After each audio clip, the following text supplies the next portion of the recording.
We cannot allow, other sources to create a false narrative stating that teachers do not want to return, because that is not what's happening. We want to return. We would love to be in our classrooms, but under safer conditions. Even using the district's metrics of evaluating the safety of the buildings, we have schools that have failed their metric, yet they expect us to walk into schools that even they know are unsafe.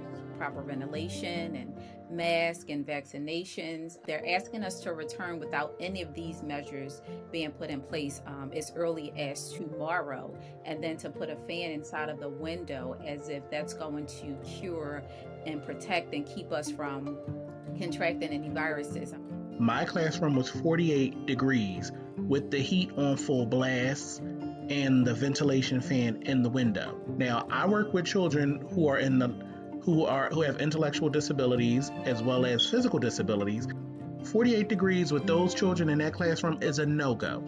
I'm on many immunocompromising medicines, and I'm afraid to go into work that's unsafe for students and staff because of COVID and also asbestos. None of my students are coming back to the building. They all decided to stay 100% virtual because they understand what's at stake. They understand the importance of being safe. Okay, you might be okay with teachers being in a room that's 48 degrees, but are you okay with your child being in that room?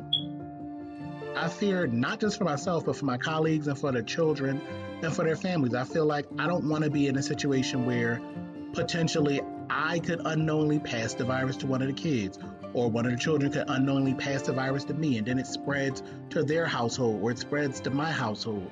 I feel disrespected. I feel like they're not taking our concerns serious enough.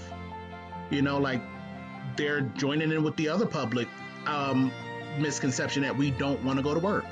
And for them to tell us it's time for us to go back into buildings when they're still holding their meetings virtually and their press conferences are still held virtually, you got to lead by example. So if you're telling me I can go back into a building, you guys should be having the meetings telling me that it's time for me to go back in person.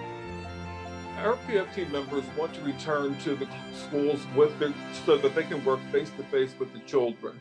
That's what they do, that's what they enjoy, and that's what they want to do, but they want to return to a school that is safe for them.